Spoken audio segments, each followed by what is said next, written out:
നമ്മൾ ചോദിച്ചതും നിലച്ചതും ആഗ്രഹിച്ചതും പ്രാർത്ഥിച്ചതും ഒന്നും കിട്ടിയില്ലെങ്കിലും നമ്മുടെ ദൈവം നമ്മുടെ ജീവിതത്തിൽ ദോഷമായി ഒന്നും ചെയ്തിട്ടില്ല.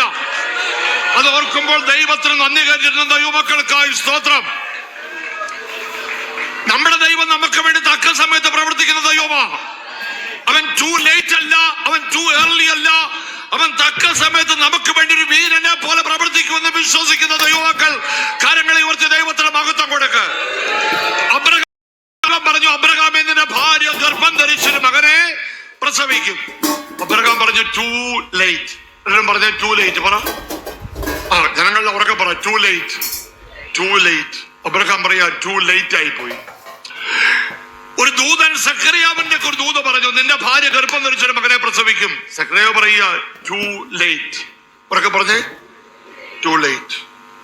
ഇന്നലെ പകൽക്കാലവും ഇവിടെ ടു ലേറ്റ് ആയിട്ട് പറഞ്ഞിരിക്കുന്ന ആൾക്കാരുണ്ട്.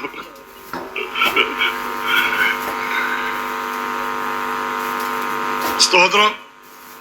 സഖറിയാവിന്റെ ഒക്കെ ദൂത് പറഞ്ഞ ദൂതൻ തന്നെ വേറൊരു പെൺകുട്ടിയുടെ ഒക്കെ പറഞ്ഞു, നീ ഗർഭം ധരിച്ചൊരു മകനെ പ്രസവിക്കും. ടു ഏർലി,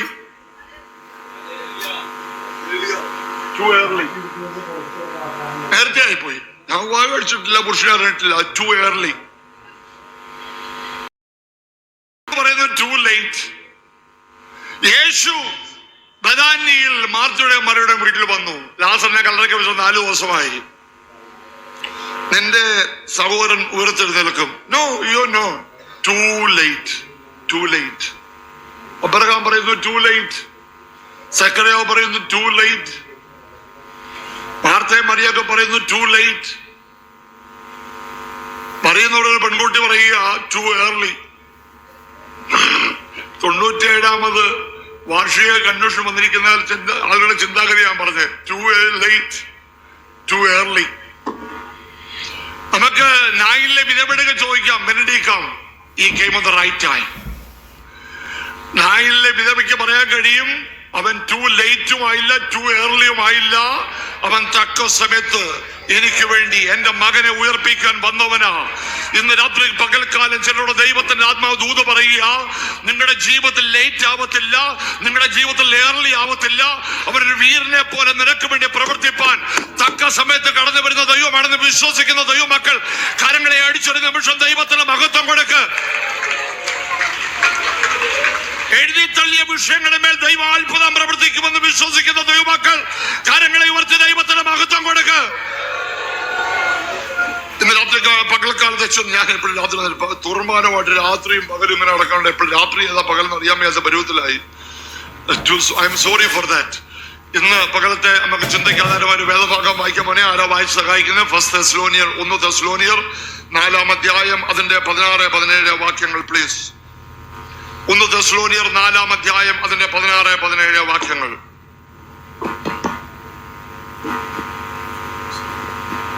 കർത്താവ് താൻ ഗംഭീരനാദത്തോടും പ്രധാന ദൂതന്റെ ശബ്ദത്തോടും ദൈവത്തിന്റെ കാഹളത്തോടും കൂടെ സ്വർഗത്തിൽ നിന്ന് ഇറങ്ങി വരികയും ക്രിസ്തുവിൽ മരിച്ചവർ മുമ്പേ ഉയർത്തെഴുന്നേൽക്കുകയും ചെയ്യും. പിന്നെ ജീവനോട് നാം അവരോട് ഒരുമിച്ച് ആകാശത്തിൽ കർത്താവിനെ എതിരേൽപ്പാൻ മേഘങ്ങളിൽ എടുക്കപ്പെടും. ഇങ്ങനെ നാം എപ്പോഴും കർത്താവിനോട് കൂടെ ഇരിക്കും. ഇങ്ങനെ നാം എപ്പോഴും കർത്താവിനോട് കൂടെ ഇരിക്കും. അത് വിശ്വസിക്കുന്ന ദൈവമക്കളെ കാര്യങ്ങൾ ഓർത്ത് ദൈവത്തിന് മഹത്വം കൊടുക്കുക. നമ്മൾ സാധാരണയായി ഇത് സംസാരിക്കുന്നത് ഫ്യൂണറലാണ്. എന്നാൽ ദൈവമക്കളായ നമുക്ക് ദൈവം നൽകുന്ന ഭാഗ്യകരമായ പ്രത്യാശയ്ക്കായി സ്തോത്രം. ദൈവത്തിന്റെ ദാസനായ പൗലോസ് തെസ്സലോനിക്ക ലേഖനം എഴുതുമ്പോൾ ദൈവമക്കളെ ഉറപ്പിക്കുന്ന 2 കാര്യങ്ങൾക്ക് വേണ്ടിയാണ്. ഒന്ന്, പ്രതിസന്ധിയിൽ പ്രതികൂലത്തിൽ നിങ്ങൾ പതറിപ്പോകരുത്, പിടിച്ചു നിൽക്കണം.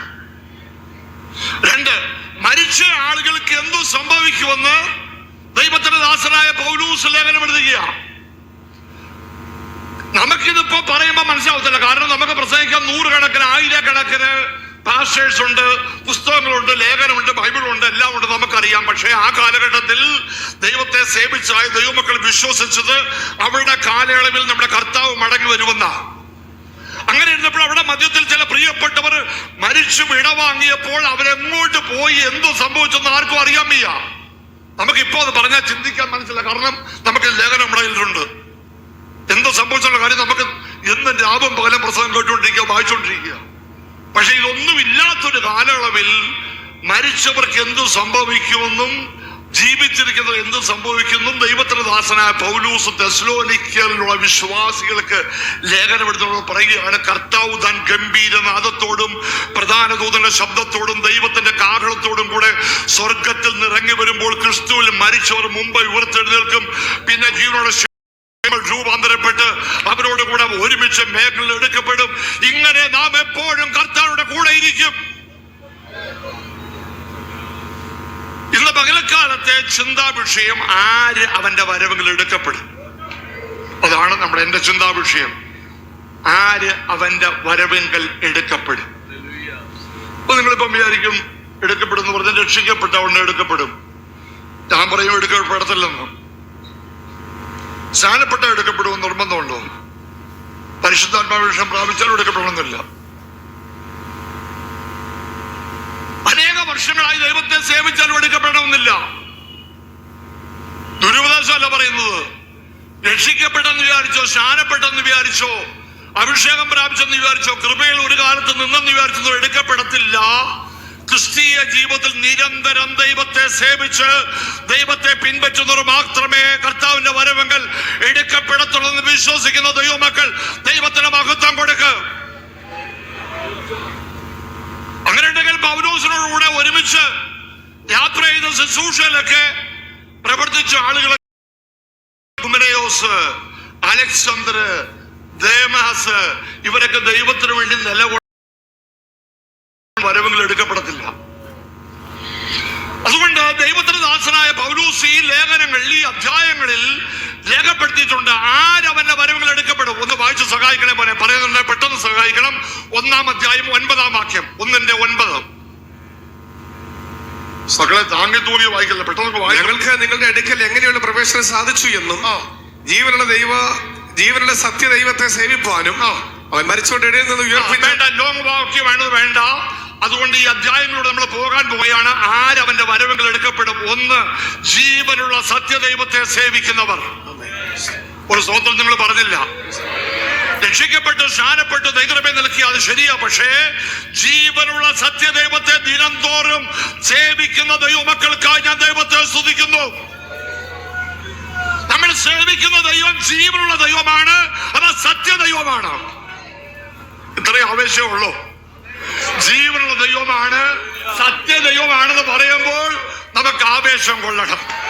നമ്മൾ ആരാധിക്കുന്ന ദൈവം മരിച്ച മൺമറഞ്ഞൊരു ദൈവത്തെ അല്ല, ജീവനില്ലാത്തൊരു വിദ്യാമൂർത്തിയല്ല. നമുക്ക് വേണ്ടി ജീവൻ നൽകി, നമുക്ക് വേണ്ടി സമൃദ്ധിയായി ജീവൻ നൽകി, നമുക്ക് വേണ്ടി നിലകൊണ്ടു നിൽക്കുന്ന ജീവനുള്ള ദൈവത്തെയാണ് നമ്മൾ സേവിക്കുന്നത്.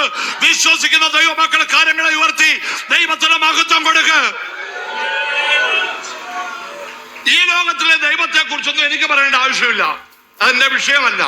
അത് നമ്മൾ 115-ാം സങ്കീർത്തനത്തിൽ വായിക്കുന്നു. പക്ഷേ എന്റെ ദൈവത്തെ കുറിച്ച് എനിക്ക് പറയാമല്ലോ. എന്റെ ദൈവത്തെ കുറിച്ച് പറയാം. ഈ ലോകത്തിലെ ദൈവത്തെ കുറിച്ച് നമ്മൾ പറയണ്ട. നമ്മുടെ ദൈവം ആരാണെന്ന് ഞാൻ പറയാം. നമ്മുടെ ദൈവത്തിന് വായുണ്ടോ? ഉറക്കെ പറ. Yes or no? ഉറക്കെ പറയണം.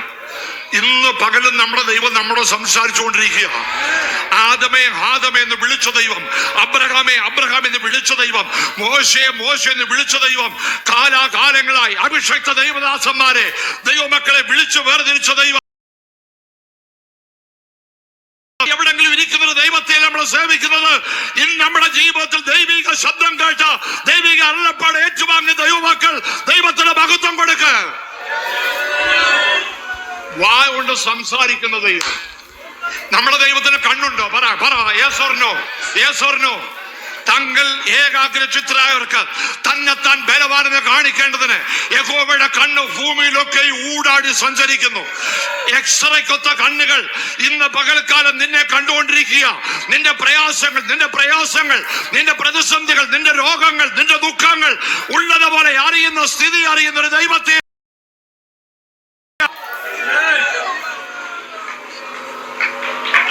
എന്റെ ജനത്തിന്റെ കഷ്ടത ഞാൻ കണ്ടു. നിന്നെ ഒളിച്ച് ഞാൻ എവിടെ പോകും? ഭൂമിയുടെ അറ്റത്ത് പോയാൽ, പാതാളത്തിൽ കിടക്ക് പിടിച്ചാൽ, സ്വർഗത്തിൽ കയറിയാൽ, എവിടെ പോയാലും എന്നെ കാണുന്നൊരു കണ്ണുണ്ട്. എന്നെ കാണുന്നവൻ ഇവിടെയും എന്നെ കണ്ടല്ലോ എന്ന് ഹാഗാർ പറഞ്ഞതുപോലെ ഇന്ന് പകൽക്കാലം എന്നെ കേൾക്കുന്ന ദൈവത്തിന്റെ പൈതലെ, നിന്റെ വേദന നിന്റെ രോഗം, നിന്റെ പ്രയാസം, നിന്റെ സ്ഥിതി അറിയുന്നൊരു ദൈവം, നമ്മളെ കാണുന്നൊരു ദൈവമുണ്ട്. അത്തിയുടെ മണ്ടയിൽ ഇരുന്നാലും കാണും, അത്തിയുടെ കീഴിലിരുന്നാലും കാണും. ഗലീല കടലിന്റെ അടിയിലൂടെ ഊടിയിട്ട് പോകുന്ന മത്സ്യത്തിന്റെ വായിൽ ഇരുന്ന ചതുർദ്രഹ്മം പണം കണ്ടവൻ ഇന്ന് പകൽക്കാലം എന്റെ അവസ്ഥ കാണുന്നില്ലയോ എന്ന് ചിന്തിച്ചാരെങ്കിലും വ്യാകുലപ്പെട്ടിരിക്കുന്നെങ്കിൽ ഈ പന്തലിരിക്കുന്ന ദൈവമക്കൾ ദൈവത്തിന് മഹത്വം കൊടുക്കുക. കർത്താവേ, നീ എന്നെ കാണുന്ന ദൈവമായതിനാൽ സ്തോത്രം. നീ എന്നെ അറിയുന്ന ദൈവം.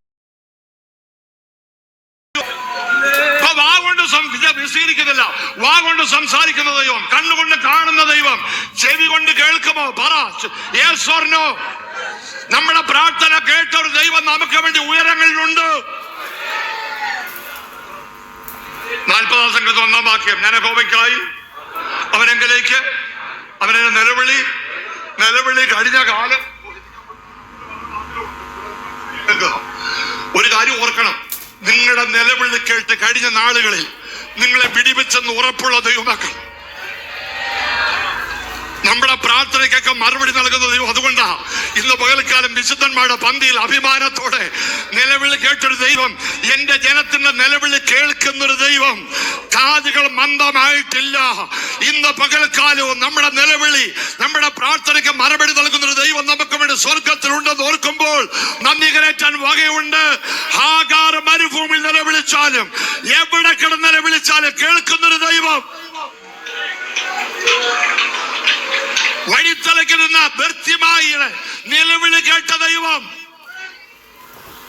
വാ കൊണ്ട് സംസാരിക്കുന്ന ദൈവം, കണ്ണുകൊണ്ട് കാണുന്ന ദൈവം, ചെവി കൊണ്ട് കേൾക്കുന്ന ദൈവം. നമ്മുടെ ദൈവത്തിന് മൂക്കുണ്ടോ? പറ, മൂക്കുണ്ടോ? പറ പറ പറ ഉറക്കെ പറ. yes or no. ഓ ഹല്ലേലൂയ, ഓ ഹല്ലേലൂയ. നമ്മുടെ ദൈവത്തിന്റെ ദാസനായ നോഹ ഒരു യാഗം കഴിച്ചു. ആ യാഗത്തിന്റെ ആ സുഗ്രാഹ്യം തന്റെ മൂക്കിൽ മണത്തപ്പോൾ അവൻ കവനന്റ് ഉടമ്പടി ചെയ്ത ദൈവമാ. ഹല്ലേലൂയ. തന്റെ മൂക്കിലെ ശ്വാസത്താൽ ആഴികളെ വറ്റിച്ചവനാ. ഇന്ന് പകൽക്കാലം നമ്മുടെ ദൈവത്തിന് മൂക്കുള്ളൊരു ദൈവമാണ്, കണ്ണുള്ളൊരു ദൈവമാണ്, ചെവിയുള്ളൊരു ദൈവമാണ്, വാ കൊണ്ട് ഉത്തരവല്ലെന്ന ദൈവമാണ്. ആ വലിയ ദൈവത്തെ കണ്ടുമുട്ടുവാൻ ഇടയായതിൽ സന്തോഷമുള്ള ദൈവമക്കൾ ദൈവത്തിന് മഹത്വം കൊടുക്ക്. ദൈവത്തിന്റെ ഉള്ളങ്കരങ്ങൾ നിന്നെ വഹിച്ചിരിക്കുന്നെന്ന് ഓർക്കുമ്പോൾ സന്തോഷമുള്ളവർ, കുതൂഹലമുള്ളവർ, ഹൃദയത്തിൽ ആനന്ദമുള്ളവർ കരങ്ങളെ തട്ടി ദൈവത്തിന് മഹത്വം കൊടുക്ക്. ചില നിമിഷങ്ങൾ ആത്മാവിൽ ദൈവത്തെ ആരാധിക്ക്. നമ്മുടെ ദൈവം, അവന്റെ കരങ്ങളിൽ നമ്മൾ സേഫാണ്.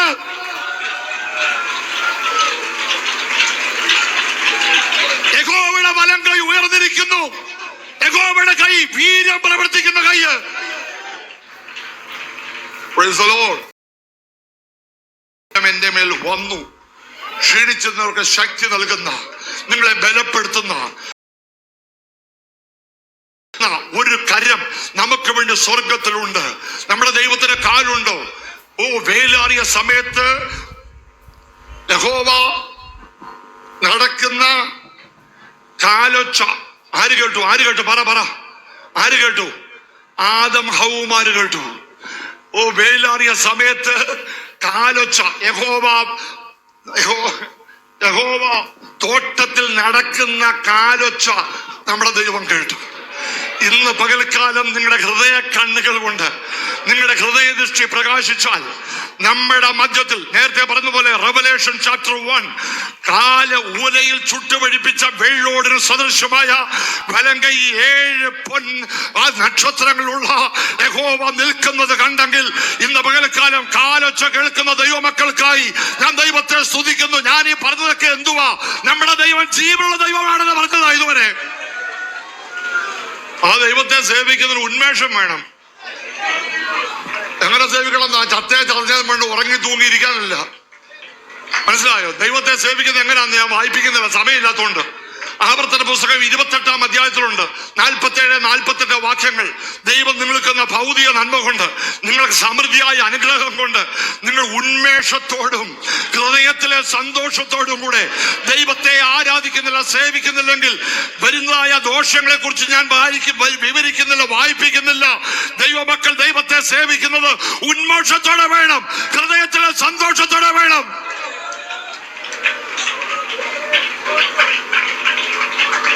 ഉന്മേഷം വല്ലതും ഉണ്ടോ? ഇവിടെ നമ്മൾ നോക്കിയാൽ എനിക്കറിയാം ഉന്മേഷം ഉണ്ടോന്ന്. മിനിഞ്ഞാന്ന് രാത്രി പാറശാല 1.5 മണിക്കൂർ പ്രസംഗിച്ച്, ഇന്നലെ രാത്രി കൊട്ടാരക്കര മേഖല കൺവെൻഷൻ പ്രസംഗിച്ച്, ഇന്നിവിടെ രാവിലെ എഴുന്നേറ്റ് കഷ്ടപ്പെട്ട് ഇവിടെ വന്ന ഉന്മേഷമുണ്ടാ. ഉറങ്ങി തൂങ്ങിയിരിക്കാൻ വേണ്ടിയല്ല കർത്താവിന്റെ വേല ചെയ്യുന്നത്. അഭിഷേക് ദിവസമായി സ്റ്റേജിൽ ഇരിക്കുമ്പോൾ നിങ്ങൾ ശുശ്രൂഷിക്കുന്ന ഉന്മേഷത്തോടെ വേണം. നിങ്ങൾ ദൈവത്തെ ആരാധിക്കുന്ന സേവിക്കുന്ന ഉന്മേഷത്തോടെ വേണം. ദൈവത്തെ സ്നേഹിക്കുന്ന ഉന്മേഷത്തോടെ വേണം. ഹൃദയത്തിൽ ദൈവം തന്ന നന്മ ഉപകാരങ്ങളെ ഓർക്കുമ്പോൾ ഒരു ദൈവത്തിന്റെ പൈതൽ മൗനമായിരിക്കാൻ കഴിയത്തില്ല. ഇന്നിവിടെ വായിച്ചത്, എൻ മനമേ യഹോവയെ വാഴ്ത്തുക, എന്റെ സർവാന്തരംഗമേ അവന്റെ വിശുദ്ധ നാമത്തെ വാഴ്ത്തുക. എൻ മനമേ യഹോവയെ വാഴ്ത്തുക, അവന്റെ ഉപകാരങ്ങൾ ഒന്നും മറക്കരുത്.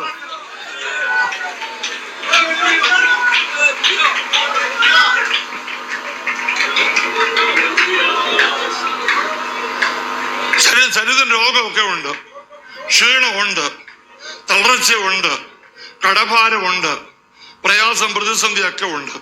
എങ്കിലും നിങ്ങൾ ദൈവത്തെ സേവിക്കുന്ന ഉന്മോഷത്തോടായിരിക്കണം. ഇതൊന്നും നിങ്ങൾ ദൈവത്തെ ആരാധിക്കാൻ തടസ്സമായി തീരുന്നത്. ഇന്ന് പകൽക്കാലം ഞാൻ കേൾക്കുന്ന പെട്ടെന്ന് ദൂത് നിങ്ങൾ കേൾക്കുമ്പോൾ ഉന്മേഷത്തോടെ കാര്യങ്ങളെ തട്ടി ഒരാത്മാവിൽ ദൈവത്തെ ആരാധിക്കുന്ന ദൈവമക്കൾക്കായി സ്തോത്രം. ആരെങ്കിലും പ്രസംഗിക്കുന്നതിന് അവർക്ക് കൊഴുപ്പ് കൂട്ടാനല്ല ദൈവത്തെ സ്തുതിക്കേണ്ടത്. ദൈവത്തെ ആരാധിക്കുമ്പോൾ ഹൃദയത്തിന്റെ അടിത്തട്ടിൽ ദൈവത്തോടെ നന്ദി ഉണ്ടെങ്കിൽ നാം ദൈവത്തെ ആരാധിക്കും, ദൈവത്തെ സ്തുതിക്കും. ദൈവകൃപയെ അനുഭവിച്ചവർക്ക് മൗനമായിരിക്കാൻ കഴിയത്തില്ല.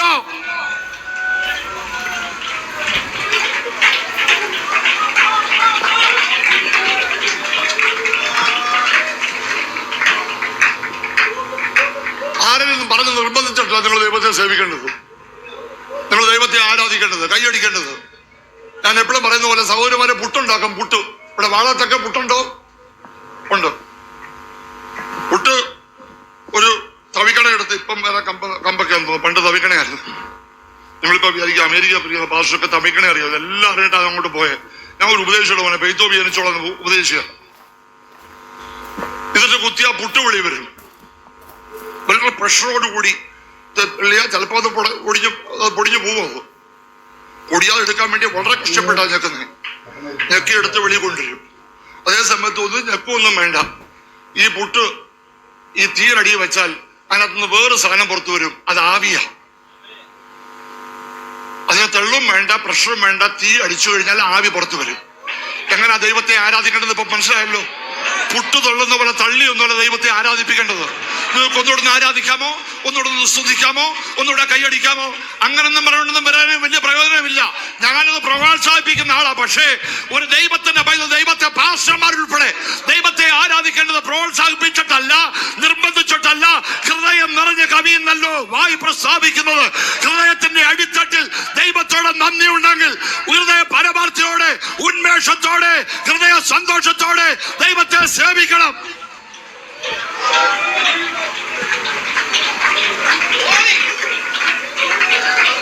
ചുമ്മാ താങ്ങി തൂങ്ങിയിരിക്കുന്ന ഒരു സഭയെ ചേർക്കാനാണ് എന്റെ കർത്താവ് വരുന്നത്.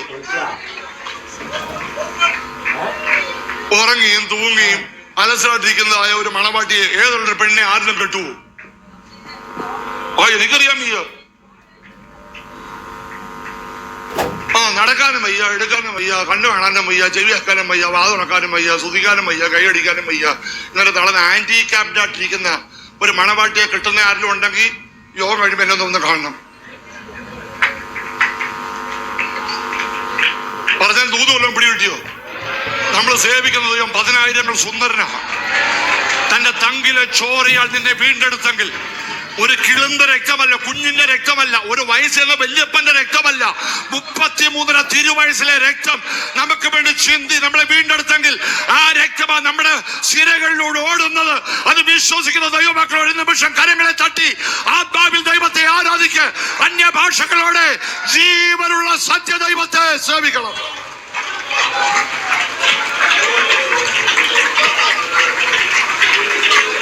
ഈ 12 ഒരറ്റം മുതൽ മറ്റേറ്റം വരെ ദൈവത്തിന്റെ ആത്മാവിന്റെ ശക്തി വ്യാപരിക്കണമെന്ന് ഞാൻ പ്രാർത്ഥിക്കുക. നമ്മുടെ ക്ഷീണങ്ങൾ മാറട്ടെ, ഉദാസീനത മാറട്ടെ, അലസത മാറട്ടെ, സിയോനെ ഉണരുക, ഉണരുക, നിന്റെ ബലം ധരിച്ചുകൊള്ളുക. ചാവാറായ ശേഷിപ്പുകളെ ശക്തീകരിക്കാം.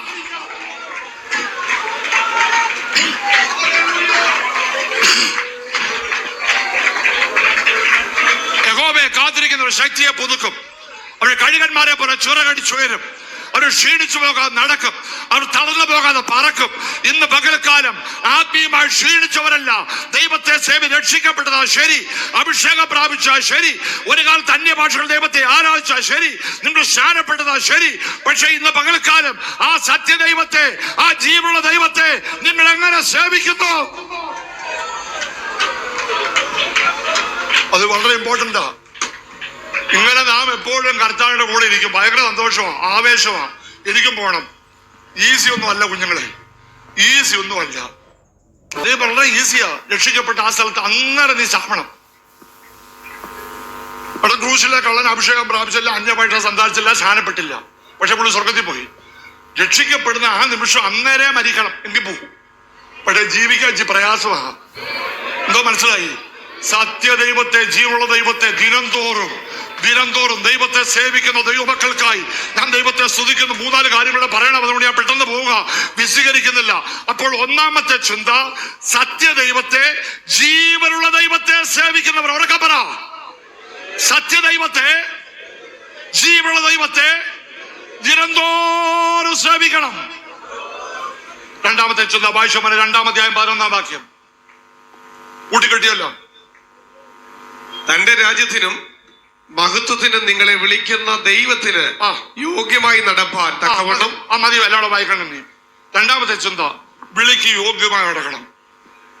രക്ഷിക്കപ്പെട്ടു, സ്നാനപ്പെട്ടു, പക്ഷെ വിളിക്ക് യോഗ്യമായി നടക്കണം എന്ന് പറഞ്ഞാൽ സാക്ഷ്യത്തോടെ ജീവിക്കണമെന്ന്. സാക്ഷ്യത്തോടെ ജീവിക്കണം, മാതൃകയോടെ ജീവിക്കണം. പ്രയാസമുള്ള കാര്യമാ. സത്യദൈവത്തെ പിൻപറ്റാൻ ഇറങ്ങി പുറപ്പെട്ടിട്ട് ഇഷ്ടം പോലെ ജീവിക്കാൻ കഴിയത്തില്ല. സുവിശേഷത്തിന് യോഗ്യമായി നടക്കണം. അബ്രഹാമേ, നീ എന്റെ മുമ്പിൽ നിഷ്കളങ്കനായി നടക്കാം. നടന്ന് നിഷ്കളങ്ക തെളിയിക്കണമെന്ന്. ജീവിതത്തിൽ സാക്ഷിയുള്ളവരാ. ദൈവത്തെ സേവിക്കാൻ സാക്ഷിയുള്ള ദൈവമക്കൾക്കായി സ്തോത്രം. കരങ്ങൾ ഒരു ചെറിയ ശതമാനം ഉയർത്തിയുള്ളൂ.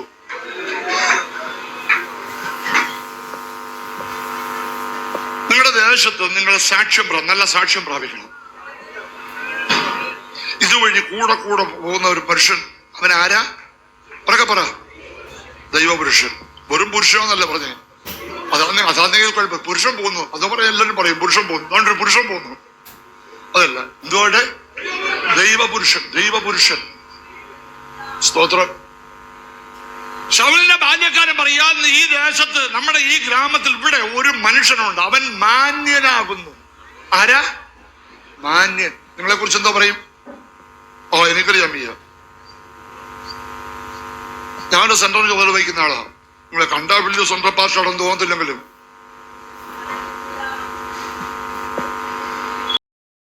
പുരുഷന്മാരും വിശ്വാസികളുണ്ട്. മാതൃകയില്ലാത്ത, സാക്ഷ്യമില്ലാത്ത ഒരൊറ്റ ഒരുത്തനെ കൂട്ടിക്കെട്ടി സഭ ഉണ്ടാക്കരുത് ഞാൻ പാഷന്മാരൊക്കെ പറയുന്നുണ്ട്. നമ്മുടെ സഭയ്ക്ക് ഏറ്റവും വലിയ ദോഷം ജഡീകന്മാരും യാതൊരു കൃപയില്ലാത്ത, യാതൊരു ആത്മീയ അനുഭവമില്ലാത്ത കുറച്ചുങ്ങനെ കൂട്ടിക്കെട്ടി സഭയായിട്ട് നടന്നാൽ ഒരു പൂഞ്ഞാനെ പോലും കിടത്തില്ല.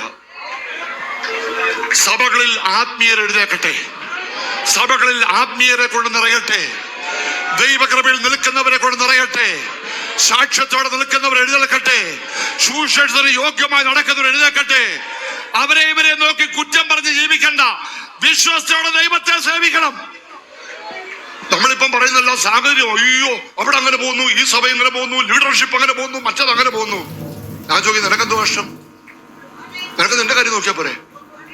അതെന്റെ ചോദ്യം. നമ്മുടെ കാര്യം നോക്കിയാ പോരെ? താങ്കളുടെ പാത്രം നേടിക്കണം. ദൈവത്തിന്റെ സന്നിധിക്കുന്നെ അവിടുത്തെ കണക്കൊന്നും ചോദിക്കുന്നത്, നിന്റെ കണക്കാ ചോദിക്കുന്നത്. ഭാര്യയുടെ കണക്ക് പോലും ചോദിക്കത്തില്ല, കുഞ്ഞുങ്ങളുടെ കണക്ക് പോലും ചോദിക്കില്ല. കുടുംബമായിട്ടല്ല വിളിക്കുന്നത്.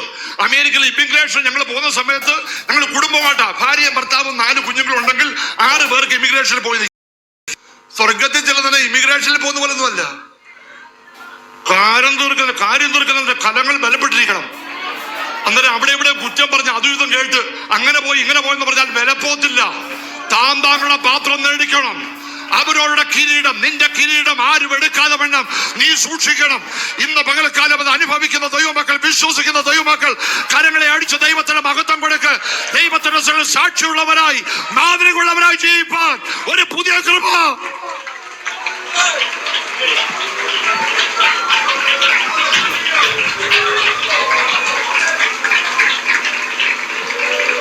വാക്യങ്ങൾ എടുത്തൊന്നും വായിപ്പിക്കുന്നില്ല.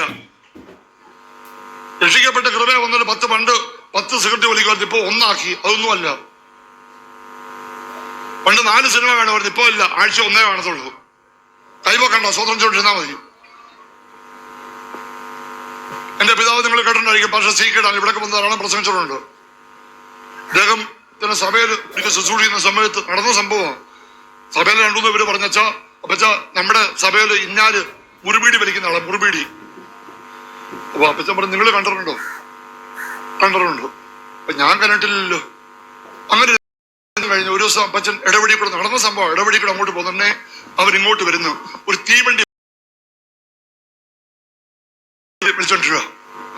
എന്റെ പിതാവിനെ കണ്ട്, ഇവൻ ഭയങ്കര വിദഗ്ധനായിരുന്നു. ഇവൻ പെട്ടെന്ന് ബീഡി കയ്യിലെടുക്കാതെ അങ്ങ് മെഴുകി, തീ ഉൾപ്പെടെ മെഴുകി. അങ്ങനെ മെഴുകുന്ന പാർട്ടികളൊക്കെ ഉണ്ട്. എന്തോ മനസ്സിലായി? ദൈവത്തെ സേവിക്കാൻ ഇറങ്ങി പുറപ്പെട്ടാൽ സാക്ഷ്യത്തോടെ ജീവിക്കണം. ഈ സമാപന സമ്മേളനത്തിന് ഇത് പറയാനായി അങ്ങോട്ട് ഇവിടെ ദൈവം എന്നെ അയച്ചത്. അത് പറയിപ്പിക്കാൻ പിശാചിന് ഇഷ്ടമല്ല, അതുകൊണ്ട് ആ സമയം തരാഞ്ഞത്. ഒരു കാര്യം ഓർത്തോണം, നിങ്ങൾ നന്നായിട്ട് ഓർത്തോണം. നിങ്ങളുടെ ജീവിതത്തിൽ സാക്ഷ്യത്തോടെ ജീവിച്ചാൽ, മാതൃകയോടെ ജീവിച്ചാൽ, ദൈവ സുവിശേഷത്തിന് യോഗ്യമായി നടന്നാൽ നിങ്ങളുടെ ജീവിതത്തിൽ ഉയർച്ച പ്രാപിക്കും. ദൈവം നിങ്ങളെ മാനിക്കും. നിങ്ങളുടെ തലമുറകളെ ദൈവം അനുഗ്രഹിക്കും.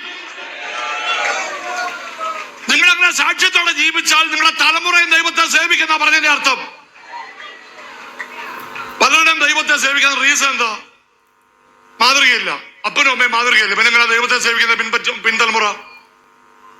അവർ ദൈവത്തിന്റെ, എന്റെ ഗ്രാൻഡ് ഫാദർ ദൈവത്തെ സേവിച്ചു 10-20 വർഷക്കാലം. ആദ്യമേ എതിരായിരുന്നു എന്റെ പിതാവിന്. വർത്തമാനിലെ ഒരു വലിയ മനുഷ്യനാണ്, ധനികനായ ഏക മകന. എന്റെ അപ്പൻ ഒറ്റ മകന, വൺ സൺ. ഭയങ്കര എതിരാ. വീട്ടിൽ നിന്ന് പുറത്താക്കി. എന്റെ ഫാദർക്ക് ഉമ്മനായിട്ട് വന്ന് താമസിച്ച ദൈവനം പഠിച്ചോടെ പഠിപ്പിച്ച് അങ്ങനെ ജീവിച്ചു. പിൻകാലത്ത് താൻ ദൈവത്തെ സേവിക്കാൻ ഇറങ്ങി പുറപ്പെട്ടു. എന്റെ ഗ്രാൻഡ് ഫാദർ 20 വർഷം താൻ സുവിശേഷ വേലക്കാരനായിരുന്നു. എന്റെ പിതാവ് 50-ൽ പരം വർഷങ്ങൾ ദൈവത്തെ സേവിച്ചു. ഞാൻ 51 വർഷമായി ദൈവത്തെ സേവിക്കുന്നു. എന്റെ പ്രിയ മകൾ, 2 പെൺകുഞ്ഞുങ്ങളെ ഉള്ള എന്റെ മകള് പഠിത്തം ഉപേക്ഷിച്ചിട്ട് 13 വർഷമായി ഫുൾ ടൈം കർത്താവിനെ വേല ചെയ്യുന്നു, നോർത്ത് ഇന്ത്യയിലും അമേരിക്കയിലും. നമ്മുടെ ഇടപാടും സംസാരവും വീട്ടിലെ ഇടപാടുകളും എല്ലാം കണ്ടിട്ട് പിൻതലമുറ ദൈവത്തെ സേവിക്കാതെ പോവല്ലേ? സ്വോത്രം നിങ്ങൾ പറയണ്ട, പാസ്റ്റർമാരും സ്വോത്രം പറയണ്ട. നിങ്ങൾ സേവിക്കുന്ന ദൈവത്തെ ഉന്മേഷത്തോടെ സേവിച്ചാൽ, ഇത് ലോകത്തിലെ ഏറ്റവും നല്ല മാന്യമായ ശുശ്രൂഷയാണെന്ന് കണ്ടാൽ, നിങ്ങളുടെ തലമുറകളും ഇറങ്ങുമെന്നുള്ളതിന് ഒരു ഉദാഹരണമായി നിൽക്കുന്നത് ഞാന്, എന്റെ മകളും അതിന് സാക്ഷിയാ. പറയണം, ദൈവത്തെ സേവിക്കുന്നതിനേക്കാൾ സന്തോഷം വേറൊന്നുമില്ല. ഒരു സെമിനാരി നടത്തുന്ന ആളാ, ഹൈസ്കൂള്. 2000-ൽ പരം കുഞ്ഞുങ്ങളെ പഠിപ്പിച്ച് കർത്താനുകൾ ലോകമെമ്പാട് വായിച്ചുകൊണ്ട് 2000-ൽ പരം കുഞ്ഞുങ്ങളെ ഒരൊറ്റ വെള്ളക്കാരന്റെ 10 പൈസ സഹായമില്ലാതെ ഫീസും വാങ്ങാതെ 2000-ൽ പരം കുഞ്ഞുങ്ങളെ പഠിപ്പിച്ച് ലോകമെമ്പാട് വായിച്ചിരുന്നതിനായ ദൈവത്തെ സേവിക്കുന്നതിനേക്കാൾ മാന്യമായ ഒരു ശുശ്രൂഷ വേറെയില്ല. നിങ്ങളുടെ മക്കളെ ഡോക്ടറും നേഴ്സും അയർലൻഡിലും കാനഡയിലും അമേരിക്കയിലും വിടാൻ വേണ്ടി ഭയങ്കര ആഗ്രഹമില്ലയോ? വിട്ടോ, എനിക്ക് വിരോധമൊന്നുമില്ല. പക്ഷെ കർത്താവിന് വേല ചെയ്യാൻ ആരും ഉണ്ടോ? നിങ്ങളുടെ തലമുറകളെ ദൈവത്തിന് വേണ്ടി കൊടുക്കാൻ താല്പര്യമുണ്ടോ? ആഗ്രഹമുണ്ടോ? കർത്താവേ, എനിക്ക് 2 തലമുറ തന്നിട്ടുണ്ട്, ഒന്നിനെങ്കിലും കർത്താവിന് വേലയ്ക്ക് വേണ്ടി വിളിക്കണമെന്ന് ഒരാഗ്രഹം, ഒരു പ്രാർത്ഥന, ഒരു താല്പര്യം പാസ്റ്റർമാർക്കുണ്ടോ? ദൈവമക്കൾക്കുണ്ടോ? ദൈവത്തിന്റെ മക്കൾ ദൈവത്തെ വിശ്വസത്തോടെ സേവിച്ചാൽ, മാതൃകയോടെ ജീവിച്ചാൽ, വിശ്വസ്തയോടെ പിൻപറ്റിയാൽ, സാക്ഷ്യത്തോടെ ദൈവത്തിന് മുമ്പിൽ നടന്നാൽ, വിശ്വാസത്തിന് യോഗ്യമായി നടന്നാൽ ദൈവത്തെ അവർ പിൻപറ്റുന്നുള്ള സംശയമില്ല. ആരവന്റെ വരവുകൾ എടുക്കപ്പെടും? ജീവനുള്ള സത്യദൈവത്തെ സേവിക്കുന്നവർ. 2, വിളിക്ക് യോഗ്യരായി നടക്കുന്നവർ. 3-ാം അധ്യായം 3-ാം വാക്യം വായിച്ചോ മോനെ. 3-ാം അധ്യായം 3-ാം വാക്യം. കഷ്ടം അനുഭവിപ്പാൻ നാം നിയമിക്കപ്പെട്ടിരിക്കുന്നു എന്ന്. മതി, അത് മതി. ഇതുവരെ നല്ല കാര്യമായിരുന്നു. കട്ടി കൂടി വരുക. ജീവനുള്ള സത്യദൈവത്തെ സേവിക്കാൻ പിന്നെ അത് ചെയ്യാറുണ്ട്. ഒരു പക്ഷേ ഒത്തേക്കും. പിന്നെ വിളിക്ക് യോഗ്യമേ അടക്കെന്ന് പറഞ്ഞാൽ അത് ഇച്ചിടെ കട്ടിയുള്ള കാര്യമാണ്. അത് ഒരു പക്ഷേ പരിശ്രമിച്ചാൽ പറ്റിയേക്കും. പക്ഷേ കഷ്ടം അനുഭവിക്കുന്ന കാര്യവും ഇവിടെ 3-4 മണിക്കൂർ ഡ്രൈവ് ചെയ്ത് വന്ന് ഇവിടെ ആകെ ഞങ്ങളെ കഷ്ടത്തിലിരിക്കുക. അതിന്റെ കൂടത്തിൽ അഡീഷണൽ കഷ്ടത്തിൽ ഒരു വിടുതലും സൗഖ്യവും അനുഗ്രഹവും ഒക്കെ തരുന്ന ആ പ്രസംഗം അതിന്റെ സന്തോഷം വരുന്നതിന്. നിങ്ങൾക്ക് കൂടുതൽ കഷ്ടം തരാൻ വേണ്ടി അങ്ങോട്ട് വന്നേക്കുന്നത്. Sometimes life feels like a storm. And in that storm, you are seen. നിങ്ങൾക്ക് കൂടുതൽ കഷ്ടം തരാൻ വേണ്ടി അങ്ങോട്ട് വന്നേക്കുന്നത്. ദൈവത്തെ സേവിക്കുന്ന ഒന്നും ഈസി ഒന്നുമല്ല മക്കളെ. ഒരു കാര്യം ഓർത്തു, ക്രിസ്തുവേശുവിൽ ഭക്തിയോടെ ജീവിക്കുന്ന എല്ലാവർക്കും എന്തോ ഉണ്ട്. പറ യേശു എന്തോ പറഞ്ഞ ശിഷ്യന്മാരുടെയൊക്കെ, ഈ ലോകത്തിൽ നിങ്ങൾക്ക് കഷ്ടമുണ്ട് എങ്കിലും നിങ്ങൾ ധൈര്യപ്പെടുവീൻ, ഞാൻ ലോകത്തെ ജയിച്ചിരിക്കുന്നു. കഷ്ടത്തിലും പാടുവാൻ, നഷ്ടം അതിൽ കൊണ്ടാടുവാൻ കഴിവുള്ള ഒരു കൂട്ടം ദൈവമക്കൾ ഉണ്ടെങ്കിൽ അത് നമ്മളാണെന്ന് വിശ്വസിക്കുന്ന ദൈവമക്കളെ കാര്യങ്ങളെ തട്ടി ദൈവത്തിന് മഹത്വം കൊടുക്ക.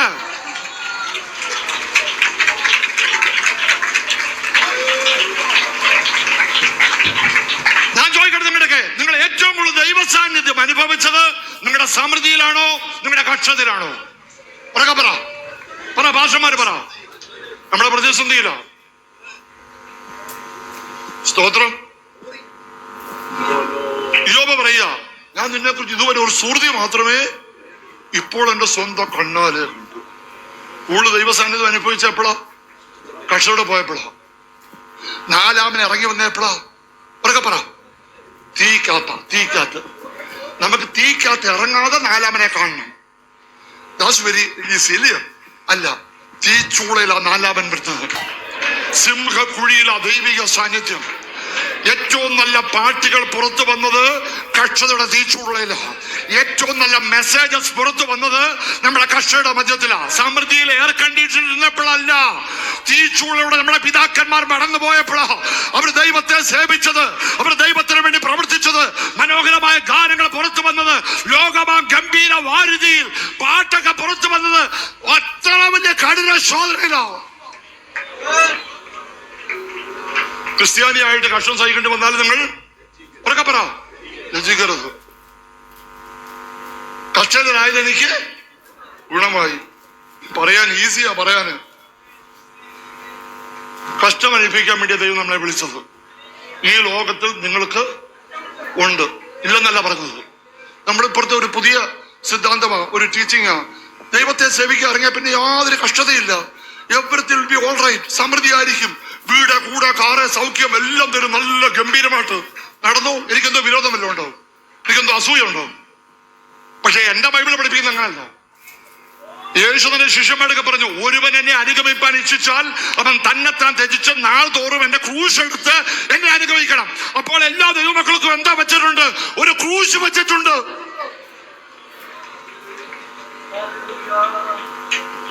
ദൈവത്തിന്റെ ദാസനായ പൗലൂസ് പോലും തന്റെ ജീവിതത്തിൽ ശൂലമുണ്ടായിരുന്നു, ഇല്ലയോ? ആരായിരുന്ന പൗലൂസ്? ഉത്തരയും വിട്ട് രോഗികളെ സൗഖ്യമായവൻ, മരിച്ച യൂത്തിക്കോസിനെ എഴുന്നേൽപ്പിച്ചവൻ, അത്ഭുതങ്ങൾ അടയാളങ്ങൾ ചെയ്തവൻ, 14 ലേഖനം എഴുതി ദൈവസഭയ്ക്ക് നൽകിയവൻ. തന്റെ ശരീരത്തിൽ ശൂലമുണ്ട്, അത് മാറിക്കിട്ടാൻ ദൈവത്തോട് 3 വട്ടം പ്രാർത്ഥിച്ചു. ശൂലം മാറ്റി കൊടുത്തില്ല. എന്റെ കൃപ നിനക്ക് മതി. ഇന്ന് പകൽക്കാലം ആർക്കുമില്ലാത്ത ശോധന, ആർക്കുമില്ലാത്ത പ്രതിസന്ധി, ആർക്കുമില്ലാത്ത വേദന, ആർക്കുമില്ലാത്ത നിരാശ, ആർക്കുമില്ലാത്ത കടഭാരം, ആർക്കുമില്ലാത്തതായ രോഗങ്ങൾ നിന്നെ അലട്ടുന്നെങ്കിൽ ഭാരപ്പെടേണ്ട. എന്റെ യേശു നിന്നെ സ്നേഹിക്കുന്നു. ദൈവത്തിന്റെ കൃപ നിനക്ക് കൂട്ടിത്തരുവാൻ അവൻ കഴിവുള്ള ദൈവമാണെന്ന് വിശ്വസിക്കുന്നവർ ദൈവത്തിന് മഹത്വം കൊടുക്ക്.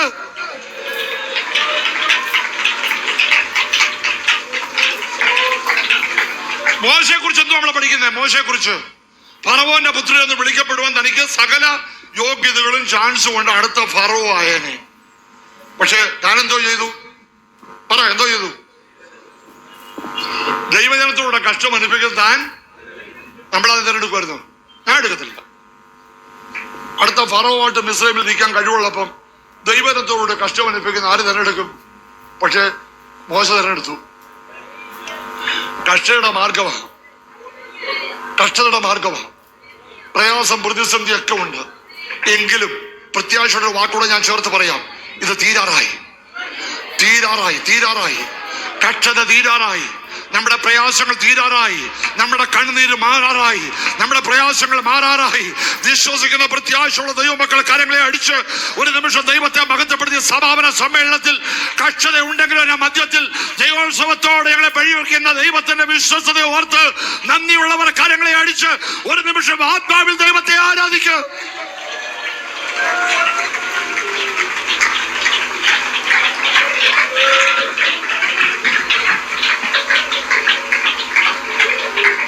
ഭൗതിക നന്മകൾക്ക് വേണ്ടിയല്ല ദൈവത്തെ സേവിക്കേണ്ടത്. ഓർത്തോണത് എപ്പോഴും പാസ്റ്റർമാർ ഓർത്തോണം, വിശ്വാസികൾ ഓർത്തോണം. ഭൗതിക നന്മയ്ക്ക് വേണ്ടി അല്ല ദൈവത്തെ സേവിക്കേണ്ടത്.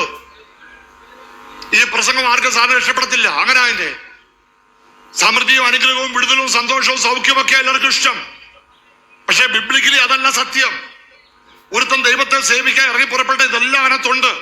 പക്ഷേ ഒരു കാര്യം ഓർക്കണം, ദൈവത്തെ അറിയുന്നവർക്ക്, നിർണയപ്രകാരം വിളിക്കുന്നവർക്ക് സകലതും സകലതും നന്മയ്ക്കായി കൂടി വ്യാപരിക്കുന്നു പറഞ്ഞാൽ, ഇന്ന് പകൽക്കാലം നിങ്ങൾ കടന്നു പോകുന്ന പ്രതിസന്ധിയിലും എന്റെ ദൈവത്തിന്റെ കണ്ണതിന്മേലുണ്ട്, എന്റെ ദൈവത്തിന്റെ നോട്ടം അതിന്മേലുണ്ട്.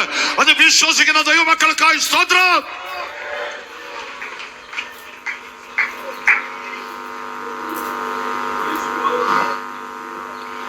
നമ്മുടെ ബൈബിളിലെ വാക്യം എന്തോ, സഹിക്കുന്നുവെങ്കിൽ ഉറക്കെ പറ, സഹിക്കുന്നുവെങ്കിൽ. അതോ സഹിക്കാനൊന്നും വയ്യ, എനിക്ക് കൂടെ വാഴാൻ ഭയങ്കര താല്പര്യമാണ്. I want reign with him, I want reign with him, but I don't want suffer. എനിക്ക് ഞങ്ങളുടെ ദേശത്തൊക്കെ ഇപ്പോഴും ഇവിടെ ഉണ്ട്, ഈ കടയിലൊക്കെ ദോശ കിട്ടത്തില്ലേ, ദോശ അപ്പമൊക്കെ കിട്ടത്തില്ലേ. ദോശ പൈസ കൊടുത്ത് വാങ്ങുന്ന സമയത്ത് അതിന്റെ കൂടത്തിൽ എന്തോ കിട്ടും, ചമ്മന്തിയും സാമ്പാറും കിട്ടത്തില്ലയോ? ഏതെങ്കിലും കടയിൽ പോയി നമ്മൾ ഇതുവരെ പറഞ്ഞിട്ടുണ്ടോ ദോശയ്ക്ക് എന്തോ വിലയാ? 10 രൂപ. ചമ്മന്തിക്കോ? ചമ്മന്തി ഫ്രീ. ചായക്കോ? ചായക്ക് 10 രൂപ. ചൂടുവെള്ളത്തിനോ? അത് ഫ്രീ. എന്നാൽ കുറച്ച് ചമ്മന്തിയും കുറച്ച് സാമ്പാറും കുറച്ച് ചൂടുവെള്ളത്താ. അങ്ങനെ ആരും പറഞ്ഞിട്ടുണ്ടോ? അങ്ങനെ വളത്തണ്ണം കിട്ടും ഇവിടെ വേണം. ഞങ്ങളുടെ അവിടെ കിട്ടത്തില്ല. പൈസ കൊടുത്ത് വാങ്ങുമ്പോഴായി ഇതെല്ലാം ഫ്രീ ആയിട്ട് കിട്ടുന്നേ. സഹിക്കുന്നുവെങ്കിൽ ആ കൂടെ വാഴുന്നത്. ഫ്രീ ആയിട്ടൊന്നും കിട്ടത്തില്ല. ഫ്രീ ആയിട്ട് ദൈവസനിൽ വിശ്വസ്തരായി ഏത് പ്രതിസന്ധിയിലും വിശ്വസ്തോടെ ദൈവത്തെ സേവിപ്പാൻ തിരഞ്ഞെടുക്കപ്പെട്ട ദൈവമക്കൾ സന്തോഷത്തോടെ ഉന്മേഷത്തോടെ പാടി ദൈവത്തെ മഹത്വപ്പെടുത്തി നാട്ടിൽ ചെന്നാൽ നിങ്ങൾക്ക് പ്രതിഫലമുണ്ട്. നിശ്ചയമാ വിശ്വസിക്കുന്ന ദൈവമക്കൾക്കായി സ്തോത്രം.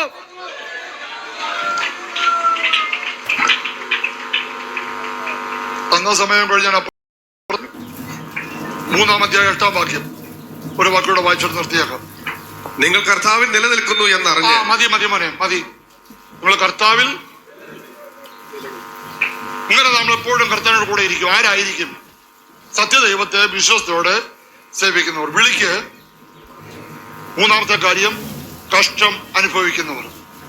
4 കർത്താവിൽ രക്ഷിക്കപ്പെട്ട് ശാനപ്പെട്ടിട്ട് പിന്നെ തെക്ക് വടക്ക് തേരാപ്പാര ബ്ലാഗ് തിരിഞ്ഞ് നടന്നാലൊന്നും സ്വർഗത്തിൽ പോത്തില്ല. കർത്താവിൽ നിലനിൽക്കണം. ഞാൻ പച്ച കൊളോക്കൽ ലാംഗ്വേജിലാണ് പറയുന്നത്. ഈസി ഒന്നുമല്ല. കർത്താവിൽ നിലനിൽക്കണം. വല്ലപ്പോഴും ചർച്ച വരുന്ന ആൾക്കാരുണ്ടോ?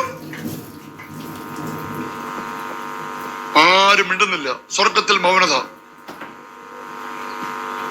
ഞാൻ പറഞ്ഞല്ലോ, ഒരു സെന്ററിന് ശുശ്രൂഷ ഭാഷമാർക്ക് ചോദിക്കും, മോനെ ആ ഫാമിലി ഇപ്പം വരുന്നോ? ഇല്ല, ഇപ്പം വന്നിട്ട് ഒരു മാസം അയച്ച. അങ്ങനെ ഇരിക്കുമ്പോൾ അന്തർവാഹിനിയുടെ കൂട്ട് പൊങ്ങി വരും. അന്നേരം ഒരു സാക്ഷ്യവും ഒരു ഞെട്ടലും ഒരു പറയലും ഒക്കെ. അപ്പൊ ഓർത്തോണം, ഇനി പിന്നെ 2 മാസത്തേക്ക് പിന്മാരത്തിൽ പോകാനുള്ള ലക്ഷണമായി ഞെട്ടൽ ഓർത്തോണം. കർത്താവിൽ നിലനിൽക്കണം, വചനത്തിൽ നിലനിൽക്കണം, വിശ്വാസത്തിൽ നിലനിൽക്കണം, സ്നേഹത്തിൽ നിലനിൽക്കണം. അതെല്ലാം വിശദീകരിക്കുന്നില്ല, സമയമില്ലാത്തതുകൊണ്ട്. നിലനിന്നാൽ മാത്രമേ അവന്റെ വരവെങ്കിലും എടുക്കപ്പെടത്തുള്ളൂ. ആടി ഉലഞ്ഞു പോകരുത്, കാറ്റിനാൽ അലിഞ്ഞു പോകുന്ന പോകരുത്. കൃപയിൽ നിൽക്കണം, കൃപയിൽ നിന്ന് വീണു പോകരുത്. വിശ്വാസത്തിൽ നിൽക്കണം, വിശ്വാസത്തിൽ പിന്തിരിയരുത്. കർത്താവിൽ നിലനിൽക്കണം. ഏറ്റുപറഞ്ഞ് വിശ്വസ്തയോടെ ദൈവത്തെ ദിനംതോറും സേവിക്കുന്ന ദൈവമക്കൾക്ക് മാത്രമേ അവന്റെ വരവെങ്കിലും എടുക്കപ്പെടാൻ കഴിയത്തുള്ളൂ. ഞാൻ പറഞ്ഞതിന്റെ അർത്ഥം, എന്തെല്ലാം വന്നാലും കർത്താവിൻ പിന്നാലെ പോകുവാൻ തീരുമാനിക്കപ്പെട്ട ദൈവമക്കൾ ഇന്ന് പകൽക്കാലം നിങ്ങളെ വിശ്വാസത്തിൽ ഉറപ്പിക്കുവാനും കർത്താവിന്റെ വരവെങ്കിൽ നിങ്ങളെ ഒരുക്കുവാൻ വേണ്ടിയാണ് ജോൺസൺ ഡാനിയലിനെ കൊണ്ട് വിട്ടത്. അല്ല, വിടുതലിന്റെ ഒരു പ്രസംഗം പഠിപ്പിക്കാൻ വേണ്ടിയല്ല, നിങ്ങളെ വിശ്വാസത്തിൽ ഉറപ്പിക്കണം. നമ്മളെല്ലാവരും കർത്താവിന്റെ വരവുകൾ എടുക്കപ്പെടണം. ഇങ്ങനെ നാം എപ്പോഴും കർത്താവിന്റെ കൂടെ ഇരിക്കും. ആരെടുക്കപ്പെടും? 4 കാര്യങ്ങൾ ഒന്നുകൂടെ ആവർത്തിക്കാം. സത്യദൈവത്തെ, ജീവനുള്ള ദൈവത്തെ സേവിക്കുന്നവർ, സുവിശേഷത്തിന് യോഗ്യമായി നടക്കുന്നവർ, കഷ്ടം അനുഭവിക്കുന്നവർ, കർത്താവിൽ നിലനിൽക്കുന്നവർ. ഇങ്ങനെയൊക്കെ ആണെങ്കിൽ അവന്റെ വരവെങ്കിൽ എടുക്കപ്പെടും. പ്രത്യാശയോടെ നമുക്ക് എഴുന്നേറ്റെടുക്കാം. പ്രത്യാശയുടെ പാട്ട് നമുക്ക് പാടി നമുക്ക് ദൈവത്തെ ആരാധിക്കണം. കർത്താവ് നിന്റെ വരവെങ്കിൽ എന്നെ എടുക്കപ്പെടുവാൻ എനിക്ക് കൃപ നൽകണമെന്ന് ദൈവത്തോടെ പ്രാർത്ഥിച്ചോട്ട്. സമയം വളരെ മുമ്പോട്ട് പോകുന്നത് എനിക്കറിയാം. എല്ലാ ദൈവമക്കളും ഒരു നിമിഷം ദൈവത്തോടെ പ്രാർത്ഥിക്കുക. കർത്താവേ, ഇന്ന് പകൽക്കാലം കേൾക്കപ്പെട്ട വചനം എനിക്ക് വേണ്ടിയുള്ളതാണ്. ഞാൻ പലപ്പോഴും സത്യദൈവത്തെ പിൻപറ്റുവാൻ, ജീവനുള്ള ദൈവത്തെ സേവിപ്പാൻ പിൻപറ്റുവാൻ പലപ്പോഴും കൃപ ലഭിക്കാറില്ല. ഞാൻ വേവർ ചെയ്യാറുണ്ട്. സാക്ഷ്യത്തോടെ മാതൃകയോടെ ജീവിപ്പാൻ കഴിയാത്ത അനുഭവങ്ങൾ ജീവിതത്തിൽ ഉണ്ടായിട്ടുണ്ട്. എന്തുകൊണ്ട് ഞാൻ എന്റെ ജീവിതത്തിൽ കഷ്ടത, പട്ടിണി, നിന്ന, പരിഹാസം ദിനംതോറും ഉണ്ടാവുമെന്ന് ചിന്തിച്ച് ചോദ്യം ചെയ്യുന്ന ആൾക്കാരുണ്ട്. കർത്താവിൽ നിലനിൽപ്പാൻ കഴിയാത്തവരുണ്ട്. ഇന്ന് പകൽക്കാലം ഒരു കൃപ എനിക്ക് വേണമെന്ന് പ്രാർത്ഥിക്കുന്ന പ്രിയപ്പെട്ട കരങ്ങളെ ഉയർത്തിയാട്ട്. ആ കരങ്ങൾക്കായി സ്തോത്രം. നമുക്ക് ഒരുമിച്ച് ദൈവത്തോട് പ്രാർത്ഥിക്കാം. കർത്താവേ, കരങ്ങളെ ഉയർത്തിയ നിന്റെ ജനത്തെ യഹോവയുടെ നാമത്തിലടി അനുഗ്രഹിച്ചു പ്രാർത്ഥിക്കുന്നു. ഇന്ന് പകൽക്കാലം കേൾക്കപ്പെട്ട വചനത്തിന് മുമ്പിൽ പ്രതികരിച്ച നിന്റെ ദാസിമാർക്കായി സ്തോത്രം. സത്യദൈവത്തെ, ജീവനുള്ള ദൈവത്തെ വിശ്വസ്തയോടെ ഉന്മേഷത്തോടെ സേവിപ്പാൻ, വിളിക്ക് യോഗ്യമായി നടക്കുവാൻ, കക്ഷിയുടെ മധ്യത്തിൽ പതറിപ്പോകാതെ കർത്താവിൽ നിലനിൽപ്പാൻ ഒരു പുതിയ കൃപ അവിടുന്ന് പകരണമെന്ന് പ്രാർത്ഥിക്കുന്നു. യേശുവിൻ നാമത്തിൽ തന്നെ കരങ്ങളടിച്ച് നമുക്ക് പാടി ദൈവത്തെ ആരാധിക്കാൻ പോണേ. പ്രത്യാശയുടെ പാട്ട് കരങ്ങളെ തട്ടി ശക്തിയോടെ പാർക്കും ശുദ്ധർ രൂപാന്തരം പ്രാപിക്കുമാ നേരത്തിൽ, ജീവനോടി ഭൂതരെ പാർക്കും ശുദ്ധർ രൂപാന്തരം പ്രാപിക്കുമാ നേരത്തിൽ, ഇത് സ്വരത്തോടുമാർപ്പോടും കൂടെ, ഇത് സ്വരത്തോടുമാർപ്പോടും കൂടെ, വിണ്ടൂലകം പോകും, വിണ്ടൂലകം പോകും, വിണ്ടൂലകം പോകുന്നുത തുല്യരായി, വിണ്ടൂലകം പോകും, വിണ്ടൂലകം പോകും, വിണ്ടൂലകം പോകുന്നുത തുല്യരായി. കുഞ്ഞാറ്റിൻ കല്യാണ മഹൽ ദിനത്തിൽ തന്റെ കാന്തയാകും വിശുദ്ധ സഭ, കുഞ്ഞാട്ടിൻ കല്യാണ മഹൽ ദിനത്തിൽ തന്റെ കാന്തയാകും വിശുദ്ധ സഭ, മണിയറയ്ക്കുള്ളിൽ കടക്കുമെന്നായി, മണിയറയ്ക്കുള്ളിൽ കടക്കുമെന്നായി. എന്തെന്തു സന്തോഷം, എന്തെന്തു സന്തോഷം, എന്തെന്തു സന്തോഷമുണ്ടാം അവൾക്ക്, എന്തെന്തു സന്തോഷം, എന്തെന്തു സന്തോഷം, എന്തെന്തു സന്തോഷമുണ്ടാം അവൾക്ക്. മണ്ണിലുറങ്ങിയിടുന്ന ശുദ്ധിമാന്മാർ മഹളനാദം കേൾക്കുന്ന മാത്രയിൽ, മണ്ണിലുറങ്ങിയിടുന്ന ശുദ്ധിമാന്മാർ മഹളനാദം കേൾക്കുന്ന മാത്രയിൽ, പെട്ടെന്നുയർത്തു വാനിൽ ചേർന്നിടുമേ, പെട്ടെന്നുയർത്തു വാനിൽ ചേർന്നിടുമേ. തീരാത്ത സന്തോഷം, തീരാത്ത സന്തോഷം, തീരാത്ത സന്തോഷം പ്രാപിക്കുമവർ, തീരാത്ത സന്തോഷം, തീരാത്ത സന്തോഷം, തീരാത്ത സന്തോഷം പ്രാപിക്കുമവർ, തീരാത്ത സന്തോഷം, തീരാത്ത സന്തോഷം, തീരാത്ത സന്തോഷം പ്രാപിക്കുമവർ, സന്തോഷം, തീരാത്ത സന്തോഷം, തീരാത്ത സന്തോഷം പ്രാപിക്കുമവർ. ഹല്ലേലൂയ, ഹല്ലേലൂയ. ശമരഗടക ശബ്ദനാരഗസിയ വൈഡഗരഗടക ശബ്ദരഗനം ധരവോടവനം ധരവോടെ രഗനം ധരവോടവനം ശവനം ധരവോടവനം ധരവോടെ ഓ ധാരവനം ശൗനാദരം വൈഡവരവ ശബ്ദരഗനാരഗസിയ രവോടവനവ ശബ്ദരേ. ഹല്ലേലൂയ, ഹല്ലേലൂയ, ഹല്ലേലൂയ, ഹല്ലേലൂയ,